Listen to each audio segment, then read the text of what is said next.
बाहेर मस्तपैकी असा पाऊस पडतो आहे आणि गार वारा सुटला आहे. आणि जेव्हाही असं पावसाचं आगमन होते, जे की लाईटनिंग तुम्ही बघू शकतात, त्याच्यासोबत एक गोष्ट नेहमी घडते. तुम्ही गावात राहा, सिटीमध्ये राहा, ती म्हणजे लाईट जाणं हे मॅन्डेट असते. हे जे आहे ते सोसायटीची लाईट आहे, म्हणजे ऑब्व्हियसली पॅसेजची लाईट आहे, जे की इन्व्हर्टरवर चालू आहे. आणि आज खूप मस्तपैकी असा प्लॅन होता माझा की मी बिर्याणी बनवत होतो आणि त्याचा एक छोटासा व्लॉग आम्ही करणार होतो.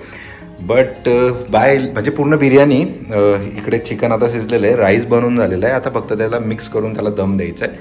ती ह्या एका कॅन्डलवरती बनवली आहे, त्याच्यामुळे थोडा अंदाज, बट सगळा अंदाज ओके असल्यामुळे आता माझा चेहरा मी दाखवू शकत नाही, कारण तो असा दिसणार आहे. त्याच्यापेक्षा ब्लर स्क्रीन बघण्यापेक्षा आता फ्लॅश ऑन करतो आणि बॅकग्राऊंडचं तुम्हाला दाखवतो. मस्तपैकी असा कांदा याला तळून घेतलेला आहे. इकडे राईस पण झालेला आहे, जो की बऱ्या प्रमाणात मोकळा झाला आहे. थोडा ओलसर आहे त्याच्यामुळे असा दिसतो आहे, बट मोकळा आहे. हा बासमती, थोडा तुकडा बासमती यावेळेस आमच्याकडनं घेतला गेला, त्याच्यामुळे तो वाला बासमतीचा फील तुम्हाला ह्याच्यात दिसत नसेल, बट समोर बऱ्यापैकी दिसतो आहे. आणि इकडे आता स्टीम नाही काढणार मी, थोडं स्टीममध्ये होऊ देतो आहे. मॅरिनेट करून वेगळ्या टाईपने मी बिर्याणी बनवली होती. आणि जसं ह्या कॅन्डलवरती आपली बिर्याणी बनलेली आहे, तर त्याच कॅन्डलवरती असा अंदाज आहे की आजचा डिनर हा कॅन्डल लाईट होणार आहे. बघूया आता मसाला कसा झाला आहे. बरं पाहत, कारण अंधारामध्ये एवढं दिसत नव्हतं आणि माझा कॉल पण चालू होता एक.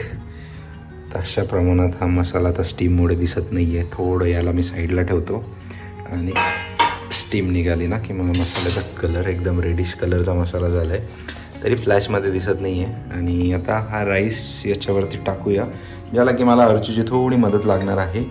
जर ती आली आपल्याला मदत करायला तर ये, ऑब्वियसली एकट्या माणसाचं काम नाही आहे. आली तर म्हणजे ते बोलण्याची टॅक्ट असते रे, तू समजा क्या. इसको इधर रख देता हूँ फिर, पकड.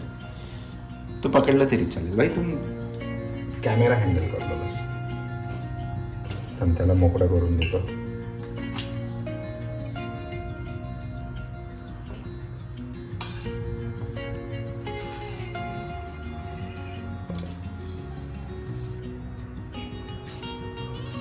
शिट, यही होता है. अभी हम डेली व्लॉगर है ना, हम कुकिंग वाले नहीं है ना. Good morning. दुसऱ्या दिवसाला सुरुवात झाली. काल बिर्याणीचा तो रंगारंग कार्यक्रम एकदम मस्त झाला. त्याच्यानंतर बिर्याणी एवढ्या प्रमाणात खाल्ली की ऑलमोस्ट थोडीशी शिल्लक राहिली फक्त. म्हणजे 2 लोकांसाठी बनवली होती, बट झाली 3-4 लोकांसाठी होती. बट काय एकदम म्हणजे वेगळ्या टाईपने बनवली होती, त्यामुळे भारी टेस्ट लागत होती. अर्जुने बऱ्या प्रमाणात खाल्ली आणि ती खाल्ल्यानंतर पण मी 3-4 वेळेस घेतली. म्हणजे विचार करा.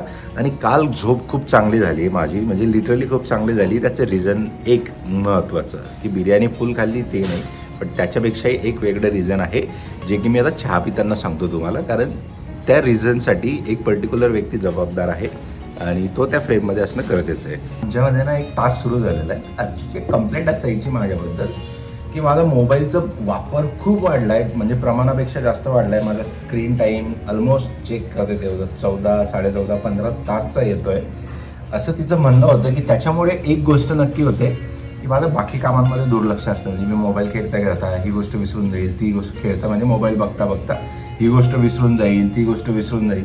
तर असं एकंदरीत तिचं म्हणणं होतं. तर मग त्याच्यावरती काय करायचं उपाय म्हणून मी तिला एक स्वतः की आजा तीर जे बोलता ना, आ बैल मार मुझे, त्या प्रमाणात मीच एक सोल्युशन घेऊन गेलो तिच्याकडे.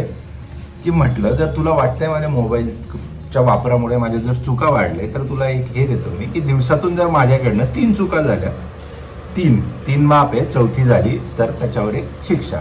तर 3 चुका झाल्या तर त्या माफ करायच्या आणि 4थी झाली तर त्याच्यावरती आपण शिक्षा. तर शिक्षा काय, ज्या गोष्टीमुळे तुला वाटते की माझा मोबाईलचा वापर वाढला आहे, तर तीच गोष्ट मी तुझ्याकडे जमा ठेवणार. मग ते दिवसातून सकाळी उठल्यापासून तर 1 वाजेपर्यंत जर माझ्या 4 चुका झाल्या तर मोबाईल जमा, 6 वाजेपर्यंत झाल्या तरी मोबाईल जमा. आणि काल फायनली मागच्या 15 दिवसानंतर तो दिवस आला आणि माझ्याकडनं 4थी चूक झाली, जी की तुम्ही फोटो बघत असणार. कशा चुका पण काय काउंट होतात, म्हणजे नाही तर तुम्हाला वाटेल काय चुका करतोय. लाईट बंद नाही करणं, लॅपटॉप स्विच ऑफ नाही करणं, TV ऑन ठेवणं.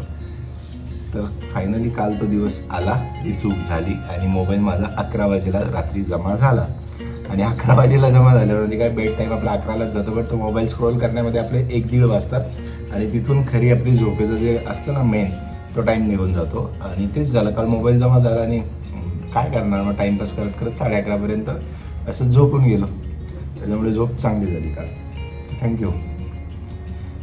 पण खुश ना गो, ये चान्स तुझे दोबारा नाही मिलेगा.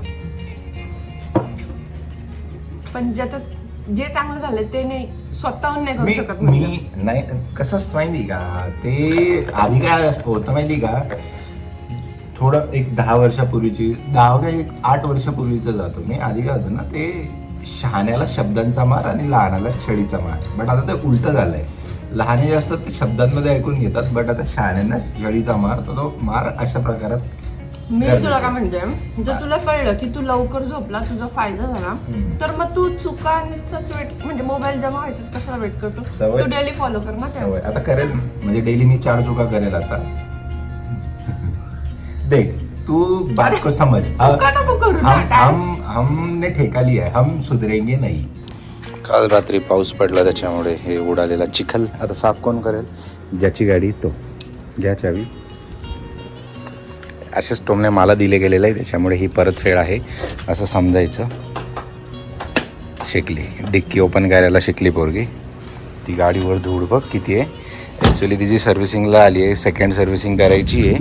बट आम्हाला टाईम भेटत नाही आहे, कारण तिथं 4 तास बसायला लागेल आणि मी एकटा जाऊन तिथं 4 तास बसण्यापेक्षा मी सांगतो 3,000 किलोमीटरला सेकंड सर्व्हिसिंग करायची होती. बट आता झालं आहे 3,840. त्याच्यामुळे ऑइल चेंजचं नोटिफिकेशन पण आलेलं आहे. त्याच्यामुळे आता उद्या किंवा परवा ते करायला लागेल. आम्ही निघालो आता अर्जूचं एक काम करायला. कोथरूड म्हणजे निघतोय आता, कारण मी जसं बोललो होतो की मला आज संध्याकाळी बाहेर जायचं होतं. बट आमच्या मॅडमांची इच्छा अशी होती की मला सुट्टी याच, तर मग माझ्या म्हणण्याप्रमाणे माझं एक काम करायचं आहे. आणि काम काढलं तरी कुठलं, कोथरूडमधलं, जे की आहे इथून ऑलमोस्ट 27-28 किलोमीटर. बट नशीब आज हा पावसाचं वातावरण आहे, म्हणून मी दुपारी 2 वाजेच्या टाईमला रेडी झालो. नाहीतर ऊन जर राहिलं असतं तर इसको मैंने वो डायलॉग दिया रहता, तू पहिली फुर्सत में. मी तुला काय विचारते, कुठे जायचं होतं तुला? संध्याकाळी कुठंतरी म्हटलं आता एवढं छान वातावरण झालंय, जे की थोडंसं आता दिसतंय छान वातावरण झालंय, तर जाऊया कुठेतरी. पेट्रोल लो होतं, पेट्रोल सगळ्यात आधी फुल करून घेतलंय आणि त्याच्यानंतर मीटर पण 0 केलंय आणि आता आपण निघूया. म्हणजे आता ॲक्च्युली आता कसं आहे, ॲव्हरेज सर्व्हिसिंगच्या आधी आता मला एक ॲव्हरेज काढता येईल. अजून तिला 100-150 किलोमीटर रन केल्यानंतर 4,000 किलोमीटरला तिला सर्व्हिसिंगला घेऊन जातो आणि त्याच्यानंतर एक काढेल. म्हणजे एक उद्याचं कॅन्सलच आहे, परवा, कारण मला परवा सुट्टी आहे. सो जेणेकरून काय होईल ना, की दोघं ॲव्हरेज मला येतील, सर्व्हिसिंगच्या आधीचं आणि सर्व्हिसिंगच्या नंतरचं.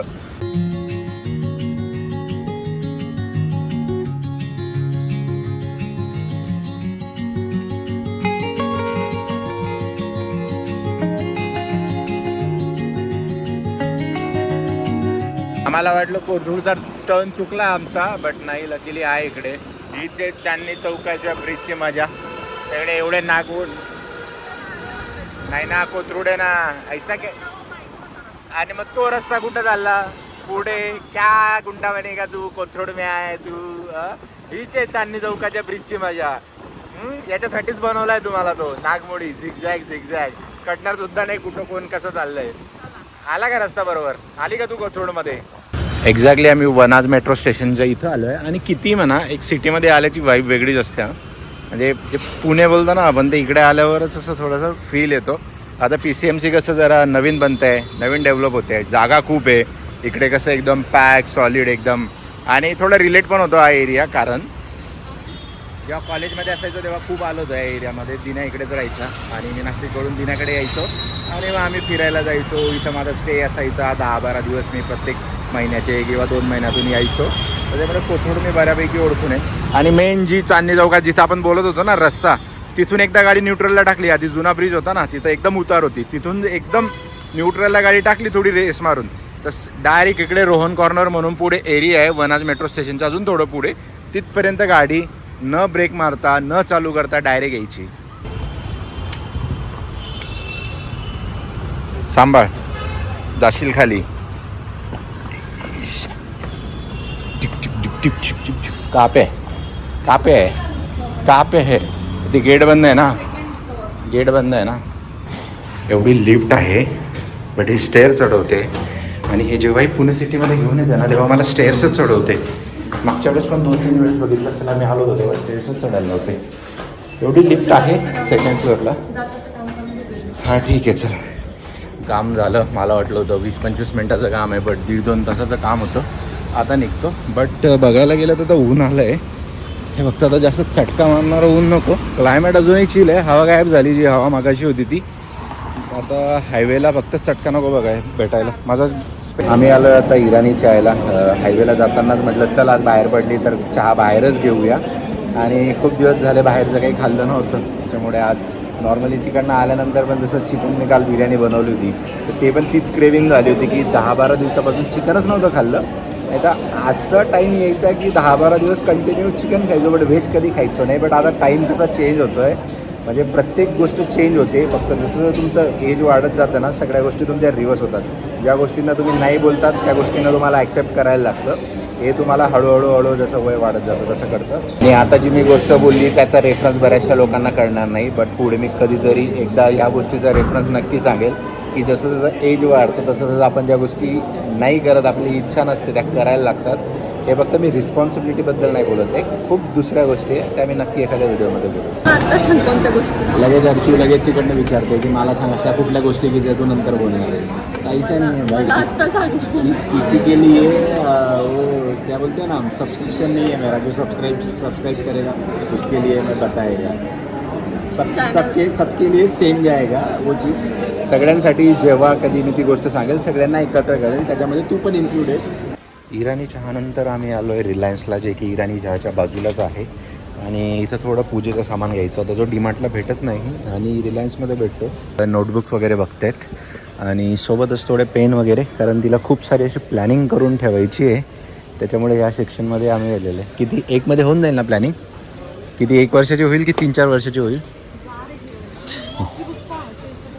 अर्चूचं म्हणणं आहे मी तिचं प्रत्येक व्लॉगमध्ये मजाक उडवत असतो, बट तिला हे कळत नाही की ती तिची काय ना एक क्यूटनेस आहे का काय बोलतो आपण त्याला, एक त्याच क्यूटनेसमुळे मला शिवाय खावा. अच्छा, थोड़ा सह लेंगे ना भाई थोड़ा.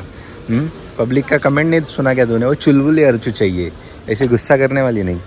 बस एकच अलचूले अलचू. त्या दिवशी मुर्गीला मुलगी म्हटली, आज अर्चूला अलचू म्हटली. पार्टी नाही, आज मला नेटफ्लिक्स अँड चिल करायचं आहे. त्याच्यासाठी मी मॅयोनीज घेतलेलं इथं दिसेल. एक ग्रीन मिंट चटणी आहे जी भेटत नाही आहे, आणि त्याच्यासोबत जे कॉम्बिनेशन लागतं ते आम्ही घ्यायला चाललेलो आहे.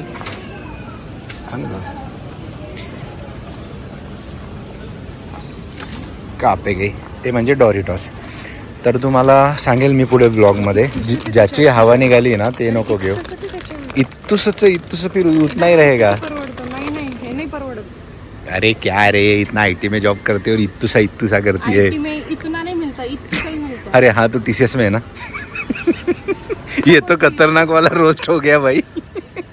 ये तो बहुत गंदा रोस्ट था. इधर दिखाओ TCS वाले, शक्ल दिखाओ.